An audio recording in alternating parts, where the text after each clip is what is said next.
I haven't been able to get into the house for 3 days now because of a trip.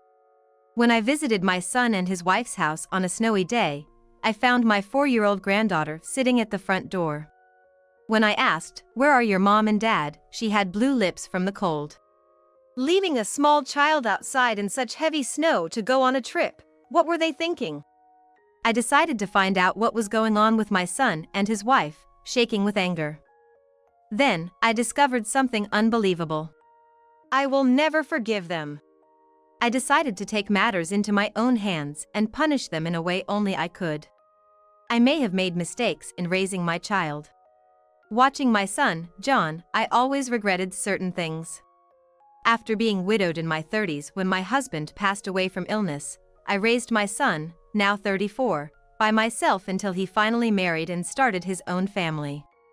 My husband was independent and owned several properties, so after inheriting them, I was financially quite comfortable.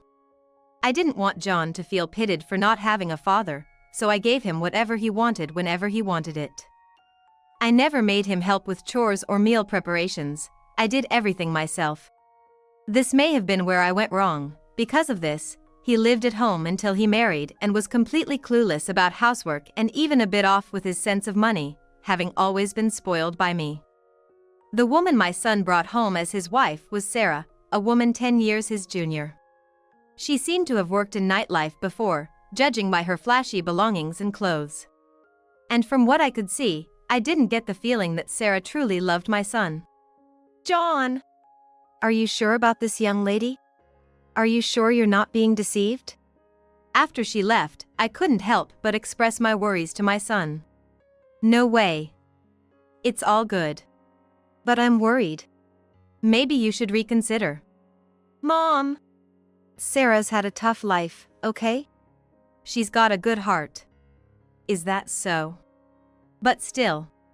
Despite my initial objections, John had finally found someone he wanted to marry. I decided to accept them and give them my blessings. After getting married, I ended up renting out one of my properties, a single-family home, to my son because he asked me to.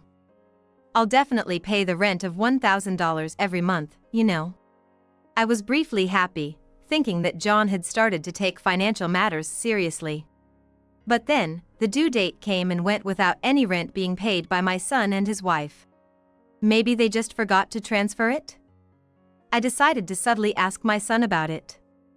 "Hey, I haven't received this month's rent, did you perhaps forget?" I should have paid it. But it hasn't been transferred. Could there be some mistake? Didn't mix up the transfer details, did you? I left everything to Sarah, so I'm not really sure. He seemed not to think it through much. With that, the call was abruptly ended. I reminded them several times afterwards, but my son was apparently too busy with work, always replying, "I left it to my wife." Then, maybe I should talk to his wife directly. Thinking so, I visited my son and daughter-in-law's house, but Sarah wasn't there that day. My son let me into the apartment, which was a complete mess. Leftover food packages and instant noodle cups were left on the table, and laundry was piled up on the couch. Doesn't Sarah do the housework? She's not really good at it. But I'm not really bothered by it. Even if you're not bothered, this is too much. I almost blurted out that she should be doing more as a stay-at-home wife, but managed to hold it back. Though I had many thoughts, I decided not to meddle in my son and his wife's affairs. I ended up going home without being able to talk about the rent with Sarah. And time passed without the rent ever being paid. A year after my son got married, they had a child. A beautiful little girl named Madison. I was truly happy about the birth of my first grandchild. "Mom, can you show me how to soothe the baby?"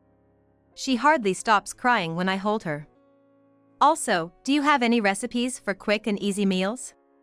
Since Madison's birth, John has been more active in housework and child-rearing, asking me for advice. I was happy to see my son's growth. I did visit to see my granddaughter, but my daughter-in-law seemed to dislike me coming over to the house. I understand that taking care of a child while doing housework is hard, so I brought homemade food with me one time. "I don't want to eat this old-fashioned food," Sarah, in front of me, without taking the food out of the container, threw it straight into the trash can. How rude. I was shocked. I made the food thinking it might make her life a bit easier, never expecting her to do something like that. I'm sad if something like that happens. When Sarah left the room, I couldn't help but complain to my son. Sarah is just tense after giving birth. Try not to stir things up, please. I thought I was doing something good. That's exactly what's unnecessary. John always took his wife's side and wouldn't listen to me. Gradually, I started seeing my son and his family less and less, and we grew apart. Years passed, and I only saw John and my granddaughter around holidays. Even then, Sarah wouldn't come along. Oh. Sarah's not with you today? Yeah, she said she needed a break today and went out with friends. I thought she might be avoiding me, but I was content just to see my adorable granddaughter. Then, a few months later, on a day of heavy snow, a tenant from one of my properties called to say the weight of the snow broke the gutter. I went to check immediately and called a contractor to fix it. I wonder if John's place is okay? Their house was nearby, so I decided to check on them just in case, and stopped by on my way back. I parked the car and started walking towards the house, but to my astonishment, there was my 4-year-old granddaughter, Madison, sitting alone at the front door. Madison! What happened? I immediately hugged her and warmed her up. How long has she been out here? Madison was shivering and her lips had turned completely blue. Where are your mom and dad? They went on a trip together about 3 days ago. So, I can't get into the house. What? What were those two thinking, being so irresponsible? I couldn't believe my own son could do such a thing. My feelings of disbelief and shock were all mixed up, and my mind was in chaos. As I hugged my granddaughter and looked towards the yard, I saw a cardboard box soaked and mushy from the falling snow. I was inside there until it broke because of the snow. Noticing that I had seen it, Madison looked at me with a sad voice. Going over, I found nothing but empty snack wrappers and plastic bottles inside. What? You've been staying in there? Stunned by the incredible sight, I stood frozen. Grandma, I'm cold and hungry. Of course, let's go to Grandma's house right away. I hurriedly took her back to my home, gave her a warm bath, and fed her. Seeing Madison's relieved face made me feel at ease too. This is truly terrible. How could they make Madison suffer like this? What were they thinking? Anger was bubbling up inside me. After the meal, Madison, exhausted, fell asleep on the couch. As I covered her with a blanket, I thought I should first call my son to find out what was going on. John. What's going on here? As soon as my son answered the phone, I started yelling. Huh? What's up all of a sudden? Don't play dumb with me. Where have you gone leaving Madison behind? I'm on a business trip. Madison's supposed to be with Sarah. From the way my son spoke, he didn't seem to be lying. Waiting for Madison to wake up, I decided to ask her more details. Madison, who said they were going on a trip? Mommy said she was going with Daddy and told me to stay and watch the house. I wanted to go too. I see. And when did Mom say she'd be back? She said about a week. I immediately checked the calendar. If they left about 3 days ago, that means they won't be back for another 3 days. Then, I decided to call my daughter-in-law next. When I asked where she was, Sarah answered, John is on a business trip, so Madison and I are at home. I felt something was off when she blatantly lied like that. Moreover, I could hear a voice in the background calling, Sarah, hurry up. That was clearly a younger man than John.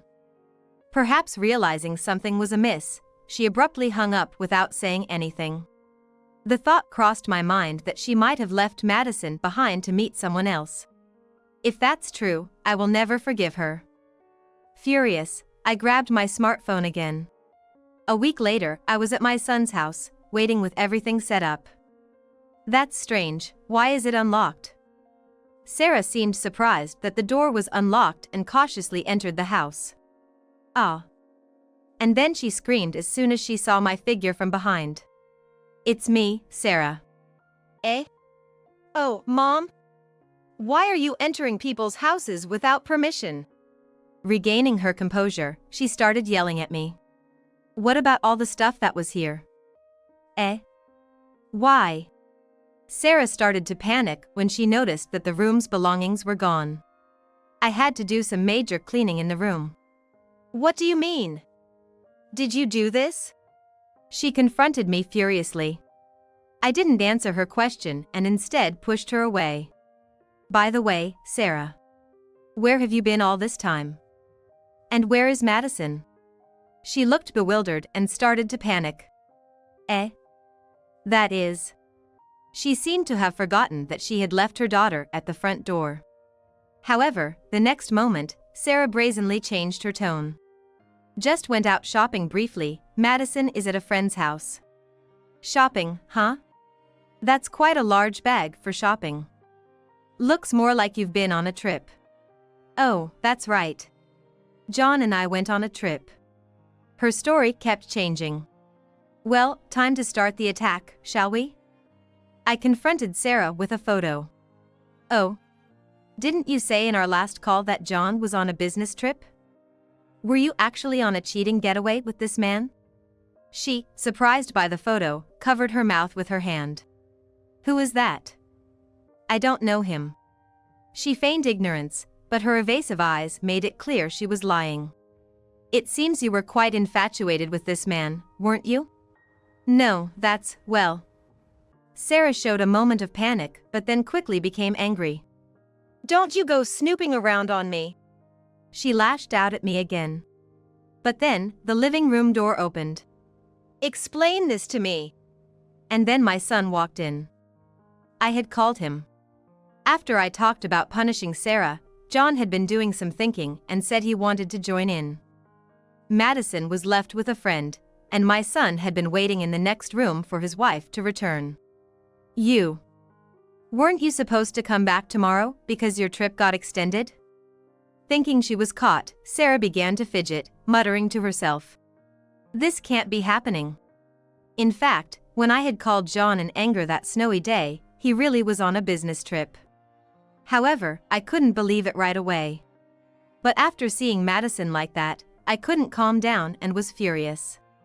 However, you can call the company to check, he said, and I'll come back right away, he added, sounding desperate. That was the concern of a father for his beloved child. I chose to believe John and had him send Sarah a message that his trip was extended. I was the one who asked you to send the message that the trip was extended. Huh? What's the point of doing that? To see if you would lie about being with Madison and how you would react. Despite John's messages, Sarah continued to lie, saying, I'm with Madison. With that, my son's feelings towards Sarah completely changed. That night, when he returned home, he hugged Madison, crying. With my son's permission, I entered the house to look for clues about my daughter-in-law's whereabouts. It was clear Sarah was with a man, but who and where they had gone was bothering me. Searching through her room, I found a business card with a photo in the drawer. Furthermore, I discovered email exchanges with that man left on her computer. Messages from the man like I love you and I want to meet again soon, to which Sarah replied, I feel the same. Imagining my daughter-in-law, not as a mother or wife, but as a woman involved with another man, filled me with anger for my son and granddaughter. And Sarah had even made travel plans during John's business trip. Sarah, can you explain this? I asked calmly while confronting her with the evidence. Well, how will you answer? I waited quietly as the silent wife pondered her response. However, unlike me, my son couldn't stay calm. Did you use our household money for your club visits and trips? John furiously pulled out the bank book and thrust it at her. Well, but you said I could handle the finances. I can spend it however I want, right? That's not what I meant when I said you could handle it. Don't twist my words to suit yourself. John, wondering where the money spent by his stay-at-home wife on her boyfriend was coming from, first checked the bank account. It turned out there was hardly any balance left. What are we going to do now? I wanted to buy our own house someday, and Madison's education costs are going to increase. Ugh. This is why I hate nosy old men. I prefer younger guys. The nightclub fulfills that need. Facing John's raging anger, Sarah, perhaps realizing she couldn't defend herself, began to act defiantly. Do you even realize what you're saying? Because I'm still in my 20s. I want to have fun. Besides, I'm attractive, right? Marrying an old guy like you, I deserve at least some spending money. Sarah spoke confidently, showing no sign of remorse. John, either out of shock or due to the damage, sighed deeply and stopped responding. Leave the rest to me. I leaned forward. I don't care whether you think you're attractive or not, but leaving Madison alone to go on a trip? Don't you worry about her? I was planning to leave her with John. I've done it before. But then he had to go on a business trip suddenly, so I had no choice but to leave her alone, right? Even so, leaving your child outside in the dead of winter is not something a mother does. I put her outside because if I left her inside and John called the house phone, it would be terrible if Madison answered, right? That's why I made sure she couldn't get in, by putting her in the cardboard box outside. What kind of woman does that? I could only sigh at my daughter-in-law, who seemed to think she had done nothing wrong. Besides, he thinks I'm single, so I can't bring a child with me, can I? Sarah said this brazenly, with a smirk on her face. She was no longer acting as a mother. Then you should just divorce and go to that man, shouldn't you? I'm prepared to take care of Madison. What are you talking about? This is a marital issue, so keep out. That's what I hate about you. After saying that, Sarah, carrying her travel luggage, went into the bedroom. My son and I exchanged glances and shrugged helplessly. Sarah, how thick-skinned can she get? Well, this isn't over yet, be prepared. A few minutes later, as I expected, Sarah in the bedroom realized something was wrong. All my brand bags and clothes are gone. Why is everything missing? She came storming into the living room, causing a scene. What's going on here? What happened to all my stuff? We decided to sell the house, so I moved all the belongings outside. But don't worry, I didn't throw them away. Don't just do things on your own. Bring my stuff back here now. Exasperated by her glaring, I let out a deep sigh. Hey, you've been worried about your things since you got back, but isn't there something else you should be more concerned about? Huh? What are you talking about? About Madison? You haven't mentioned her once since you got back, have you? Then Sarah, seemingly remembering her child for the first time, looked down awkwardly. But that moment of guilt was fleeting. She looked up again, smirking defiantly. Making such a big deal out of it. You took Madison with you, didn't you? Really, such a self-righteous attitude. What? Are those the words of a mother? Don't you feel sorry for Madison? Enough. Stop nagging, you nosy old hag. Don't meddle in other people's family matters. Say that after you've paid your rent. I yelled at her, and she sulked into silence. You will have to leave this house. I haven't pressed for rent until now because Madison was here, but I won't show any mercy after what you've done. And with that firm stance, I confronted my daughter-in-law. She fell silent, possibly contemplating something, and the room was eerily quiet. At that moment, the sound of the intercom echoed throughout the room. My son went to answer it and invited the visitors into our home. Why? Just wait a moment. Then, seeing who it was, Sarah started to panic more than ever before. The person causing her such distress was likely the last person she wanted to find out about this situation, her parents. I had restrained myself from throwing out her belongings and instead had sent them to her parents' house. I had explained the situation and asked them to come and pick up Sarah as well. Hey, Sarah. What have you done? Dad, this is all a misunderstanding. My mother-in-law got it all wrong and did this without asking. Don't lie. I've heard everything. You've done something terrible to Madison, haven't you? Don't you have any sense of being a mother? Dad, please calm down and listen to me. John, say something. My son, who had been silent until now, finally spoke up. Let's get a divorce.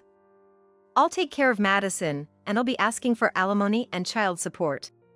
Also, I want all the money you spent on your boyfriend back, he said, thrusting the divorce papers at her.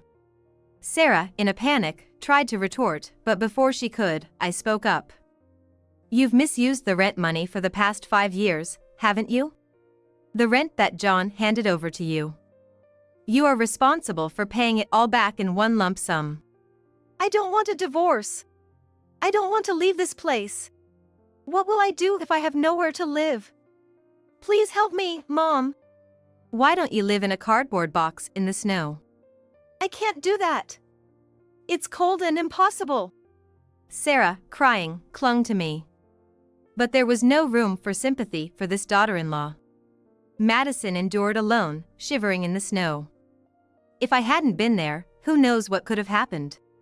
I want to kick you out and let you feel what Madison felt. I'm sorry. I'll change and become a good mother from now on. Oh, there is no from now on for you. As if on cue, a voice from the entrance said, "This is the police." Eh? Why? Why are the police here? Obviously.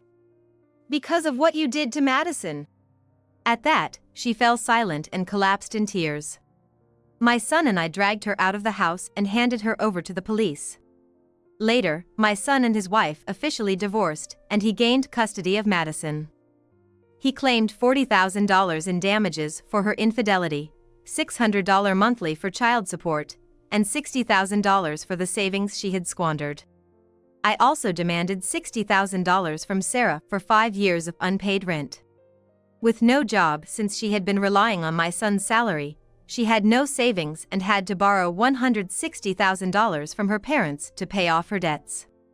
Sarah, released but now living under her parents' watchful eye, is working multiple jobs to repay her debts.